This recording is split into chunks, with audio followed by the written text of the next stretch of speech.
You just think we just, whatever happens, we just shit another player. And everything's going to be perfect. All of our fans think that. You all think that. That's what you write about. You don't want to be here. There's a specific reason. Not really, I think we did a poor job recruiting if guys are coming in and immediately walking out the door because it was something different than what they thought it would be. We lied to them during recruiting, or we sold them on a dream that wasn't true. Yeah, right now we have the atmosphere of a JC softball game. That's what we are, a JC softball team. As long as, it's not whether you win or lose. It's like the team that wins is the one that has the most fun. That crap like that. All this stuff that's contaminated America, where they give every kid a trophy and they don't keep scoring Little League anymore. Now, that's also a second in the West, baby. Yes, sir. Hey, I don't like getting, it's the only time we're ever getting excited about second. From now on, it's first, okay? Winning the SEC probably is harder than winning the national championship. Do you know that? Well, how about them fucking dogs? My language. Turn that damn jukebox on!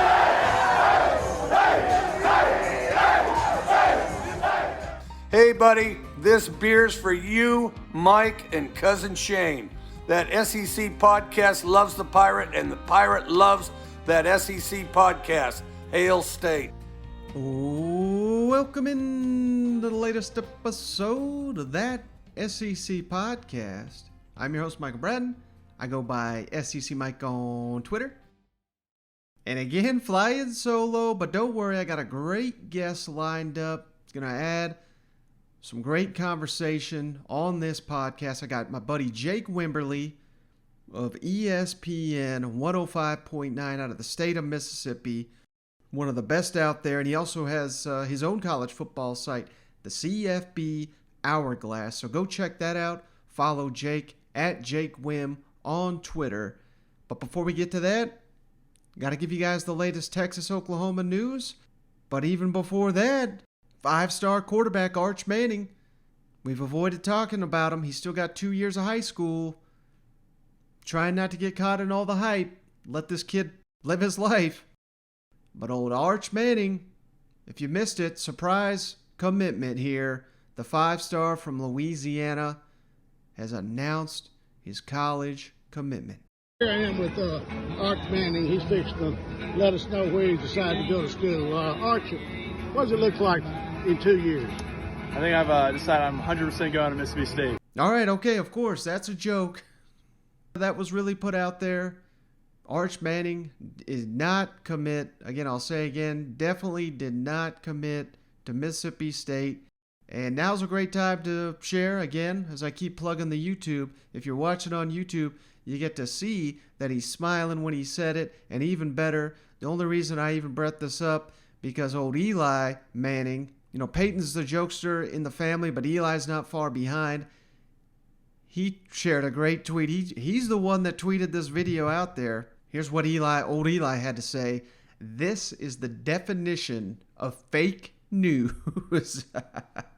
Again, sorry if caused anyone to have a heart attack. Don't run off the road here. Arch Manning's recruitment's still alive and well for the 5-star quarterback from Louisiana. All right, enough of the shenanigans. Real news here.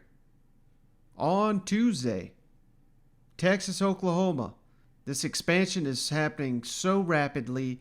Both the Longhorns and the Sooners, in a joint statement, have applied for membership into the SEC. My goodness. Now, their statement, it's important to note here, says they want to be included in the SEC on July 1, 2025. That's caught a lot of attention, 2025. What's up with that? Greg Sankey, for the first time, kind of commenting on this news. He has issued his own statement. I'll read it for you here quickly. It's a short one. While the SEC has not proactively sought new members, we will pursue significant change when there is clear consensus among our members.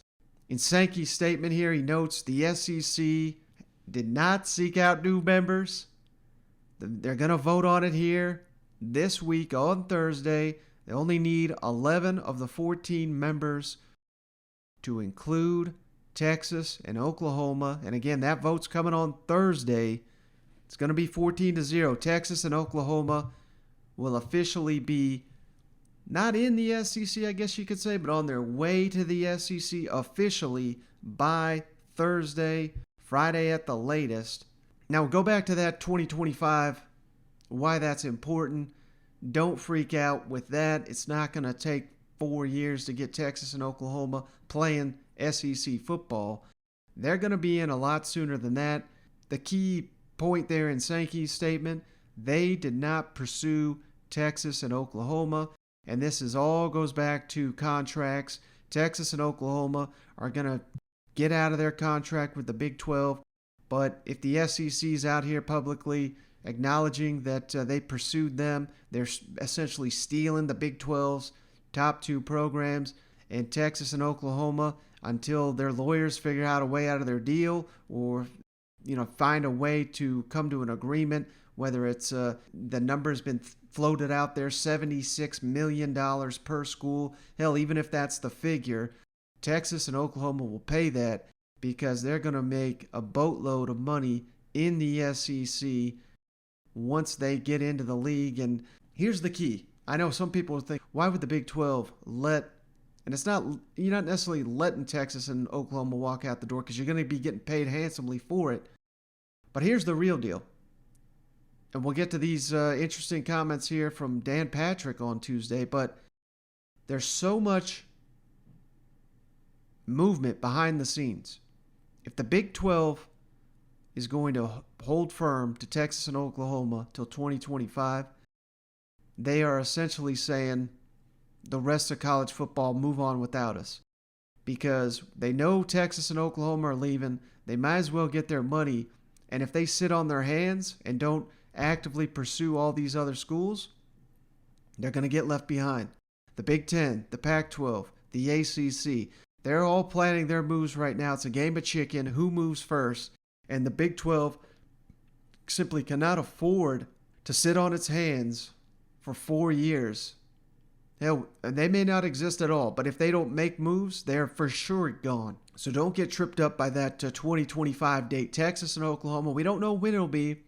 Not guaranteeing it's going to be 2022 just because a couple people have reported it, but 2022, 2023, those are the realistic timelines for Texas and Oklahoma, and I hope that, the sooner the better. The longer we draw out this process, it's not good for anybody. It's not going to be great for those two schools, those two fan bases, when they're eyeing the SEC, yet they're not in it, while the Big 12 is sitting there and it's crumbling on itself. I mean, just imagine what it's going to be like for these players and these coaches at Texas and Oklahoma going on these road trips this year in the Big 12. It may get ugly, so let's hope it doesn't, but I mean, that's going to be a reality. Who knows what the hell is going to happen out there? So this is going to happen before you know it, and that's given Shane and I the idea. We plan on hitting the road at some point, hitting up Austin, hitting up Norman, seeing what's out there in the new SEC schools. And hey, we got to credit our guy Joey Freshwater Jr. trolling Cousin Shane here with a Brad Pitt meme. Any memes you guys got at us, send it to us. We'll throw it up on the YouTube page. That's where it's at now. So if you're missing the little inside joke there, head on over to our YouTube page to check it out. But let's kick it over to Dan Patrick. These are very interesting comments he made on his radio show on Tuesday. Sounds like the same guy that gave him the heads up that the Big Ten was canceling their season. Remember, Dan Patrick was the one that broke all that news. Same guy saying Big Ten, Pac-12, trying to get a merger here. And it's kind of hilarious. He adds Notre Dame and all these academic schools, they want no part of the SEC. I've been mentioning that I had some college football news, and this is from one of my college football sources. And I wanted to know what was kind of going on, get his feelings on things, since he was instrumental in giving me some information on the Big Ten last year, the Pac-12, when the Big Ten and Pac-12 were shutting down football, and everybody said that I was wrong. And I said, nope, I'm right. And he said, stick with it, you're right.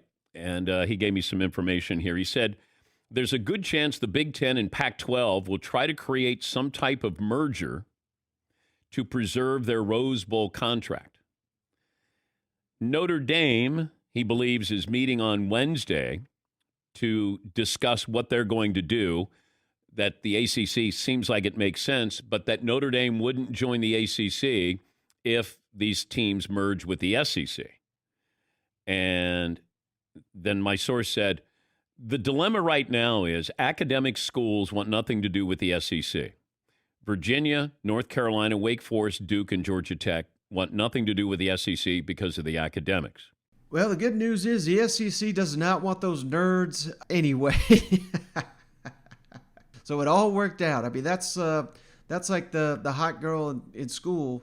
You know, she doesn't want to have anything to do with you. So like you weren't into her because you knew there's no chance in hell she likes you. Well, that's the scenario here with all these nerd schools, even Notre Dame. They want no part of these damn Virginia, Northwestern, Wake Forest. Give me a break. They had nothing. That would hurt the SEC's bottom line, not help it. So, it's pretty convenient for him to throw this out there. But the reality is there's no chance in hell the SEC. You hear Jay Billis out there. All credit to him. I mean, he does a great job, I think. But he's throwing out a merger between the ACC and the SEC. Well, I think that's because he's trying to hope that Duke stays alive here. So, I don't know. We'll see where this all plays out. But I don't see any kind of these middle-tier ACC programs getting any crack at the SEC. So I just found it hilarious that they're floating out there that they're not interested in the SEC. Give me a break on that one.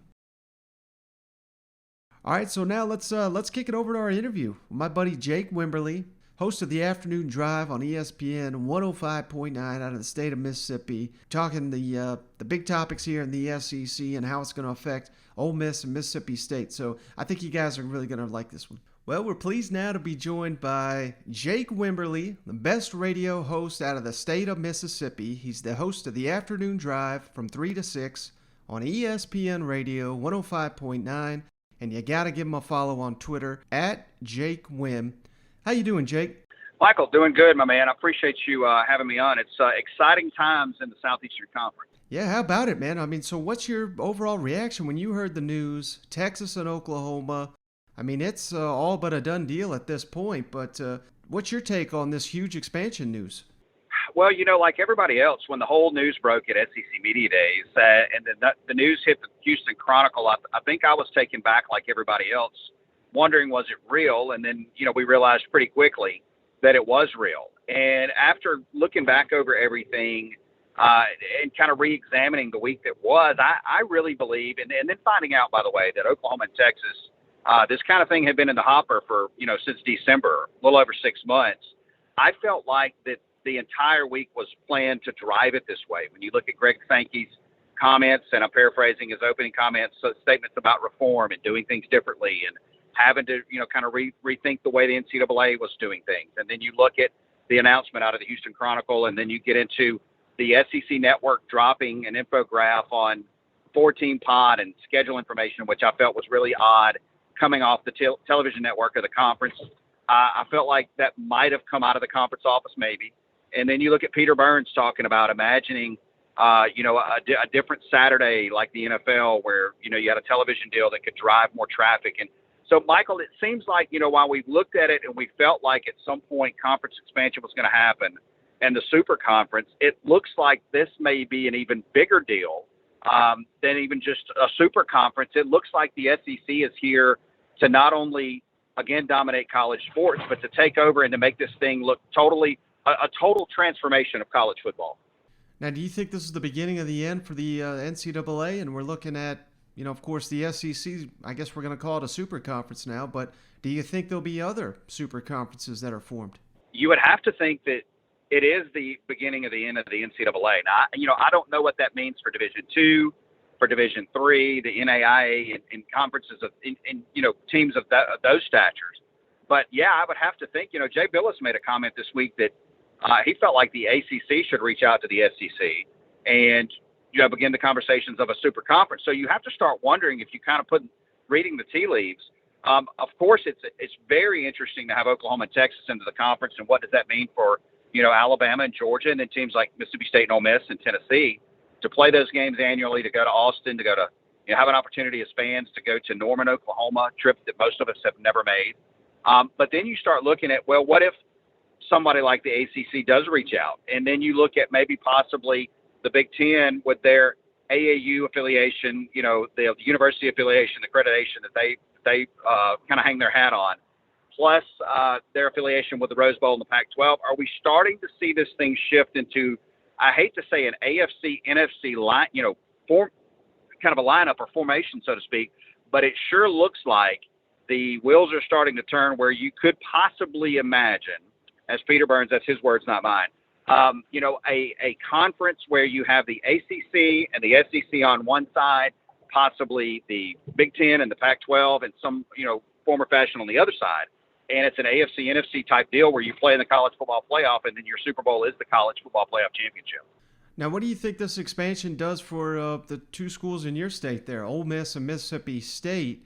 Do you think this overall helps those programs, maybe makes it a little bit easier to recruit out of the state of Texas? Or just what's your overall thoughts on how those two teams fit into this 16-team league that we're about to see in the SEC? Well, I mean, I've said this before, and I say it to our audience all the time. Thank your lucky stars if you're a Mississippi State and Ole Miss fan that you are pretty much charter members of the Southeastern Conference, because if not, and this is no disrespect to Southern Miss, you're basically Southern Miss.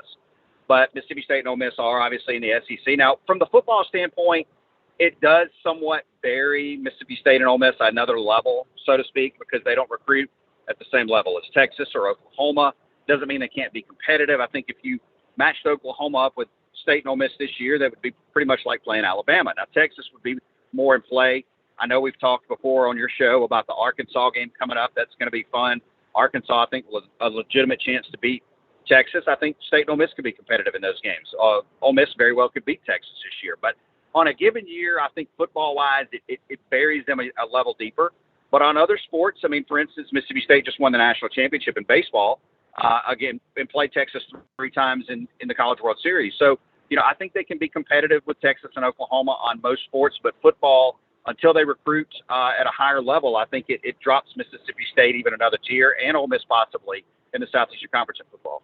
What's the reaction you're hearing from the callers from your show there on the afternoon drive? I mean, are Mississippi State and Ole Miss fans, are they fired up about this, or are they feeling kind of what you're saying there, where they may have just been dropped a level? I think most people are pretty excited about it. I think the fact that you're in a conference and you know that you pretty much got a safeguard and that you've got ties to the SEC money, which means you're going to have, nice stadiums and facilities and things of that nature. And then, of course, you wrap in the NIL. We'll see how that, is factored into in Oxford and Starkville. I think you've got to have a high-impact player to have a big deal on that. That's another story for another day. But most people seem to be excited and interested in the fact, to have a team like Oklahoma and to have a program like Texas. So, overall, I would say the response has been pretty positive, to be honest with you. And most people talking about Texas and Oklahoma, I think most people are more worried about playing Oklahoma than they are Texas. Texas, as we know, there's a rebuild there. They've recruited at a high level, but Steve Sarkisian's got his work cut out for him. I don't think most people fear Texas like they do, say, Oklahoma in football. Now, we've all thrown out projections of how the SEC's going to look with this 16 team. Is there an option that you favor, whether it's the 4 divisions or pods or anything like that? How do you think they're going to break up the SEC? Do you think they'll keep it East and West? What's your preferred method? I like the pod system. I just think it makes sense when you're talking about having an opportunity to play more teams, to really get this thing more regionalized, and I've seen some stuff that you put out there, which I really love, and some other people. I'd like the pod system, maybe cut the season back 1 game to 11 games, to where you're playing basically a semifinal round in the SEC the last week of the season. That determines basically the 2 teams that play in the conference championship game. So I envision the pod system more so than the East-West format. Mm-hmm. Some people have even said just do away with the conference divisions totally. I don't think that you can do that, because then you get into, a scheduling mechanism of strength of schedule, and what if you have 2 teams that are tied? I think you've got to go somewhere at least division, but I prefer the pod system over the 2 divisions. Which one do you prefer? Yeah, I'm all in on the pods, man. I've been going a deep dive, and you may lose a rivalry here or there, but the way I have it breaking down, I think Ole Miss, Mississippi State, LSU, and Arkansas in their own pod Now, I think maybe you could argue Alabama, Auburn, Ole Miss, Mississippi State. Is there a preferred pod that you would think for Ole Miss and Mississippi State, teams that you'd want those two to play annually at all costs? Yeah, I think you got to try to keep some of the natural rivalries intact, if at all possible, and I think that they will do that. Egg Bowl being one, Iron Bowl being the other. Georgia, Auburn. I think, obviously the Red River Shootout, you've got to be able to, our rivalry, you've got to be able to play that game. I think you bring back Texas A&M. So, yeah, I think a system or a pod system where, State and Ole Miss are either in the same pod or at least they're on the same side of pods. That's where I would have to lean, because I think you have to keep most of those natural rivalries in place inside the conference. Now, you hit on, how competitive Oklahoma could be in the SEC, and you do a lot of work, not just covering the SEC, but all of college football. Go and check out Jake's site, cfbhourglass.com. What can you tell us about Texas? Because I'm surprised so many people are looking here and saying, oh, my God, the SEC adding the Longhorns. I've been saying it, and I don't think it's that bold of a take to say that Texas, if they were in the SEC West right now, they may be the 7th, 8th best team in that division. What are your thoughts on what do your numbers say about Texas? And yeah, we know they got all the talent in the world, but they just never seem to put it together. No, I think you're absolutely right. I think you nailed it. We had a segment today, fun with numbers. We took Oklahoma and matched them against Alabama's schedule, and then turned around and did Texas and did the same thing if they were playing Alabama's schedule this year. And Oklahoma would project to be an 11-win team probably, where Texas is going to be more of a 7 or 8-win team. And depending on the matchup, it could be a 6 or 7-win team. So I think Texas has got a lot of work to do. There seems to be a level of toughness where Texas doesn't have, where typically they used to have, especially along the line of scrimmages, and then in the trenches. So, for me, Oklahoma, I think, fits much better in the SEC right now than Texas. And I would dare say that Texas A&M is more out in front, from a recruiting standpoint, from a developmental standpoint than where Texas is right now. I think Texas A&M is out in front more so than Texas right now. Hey, Jake, one thing I really wanted to ask you, you put out your Wims winner. For anybody that missed it, 10 for 10. Jake loves sharing the Back to the Future almanac there, and he gives out his picks. But Yes. 3 picks stood out to me here, all SEC related. Missouri, their over-unders at 7. You like the under. Why do you like Missouri in the under? I look at their schedule and, a game with Boston College, and, you look at some of the matchups in the SEC, having to play road game, I believe, at Kentucky. I just think it's going to be really hard. And remember, when you project win totals, those hook games, a lot of times 6.5, 5.5, 7.5, Vegas throws that hook in there, it gets really tricky. I think that when you look at Missouri, although they've got a nice quarterback coming back, I think Drinkwitz is a nice coach. I just feel like they're more in line with a 6-win team, maybe even a 5-win team this year, because there's several one-possession ball games on their schedule. They would have to win just about every one of them, and it's about 4 of them on that schedule when you're talking about games that are toss-up games. I feel like that's too much for Missouri to overcome on that win total. Now, LSU, you got one of your picks is over. Their win total 8.5. How in the world does a team this loaded have an 8.5 win total? I think they're still, even at Vegas, in Vegas, I think there's a lot of people that still doubt Ed Orgeron. And, oddly, a guy that has won a national championship, and we know his record at LSU is extremely good. And I still think people doubt Ed Orgeron. And I think this is a year where, again, we know, Michael, you know what they've got coming back. I believe you picked them to win the West on my show. Mm-hmm. They've got a really nice quarterback combination there with Max Johnson and Miles Brennan, whoever wins that battle. They're loaded in the skill set position offensively. Defensively, they're going to be really good. So I just still think there's people out there that doubt Ed Orgeron and doubt his ability to identify coaches that can coach with him.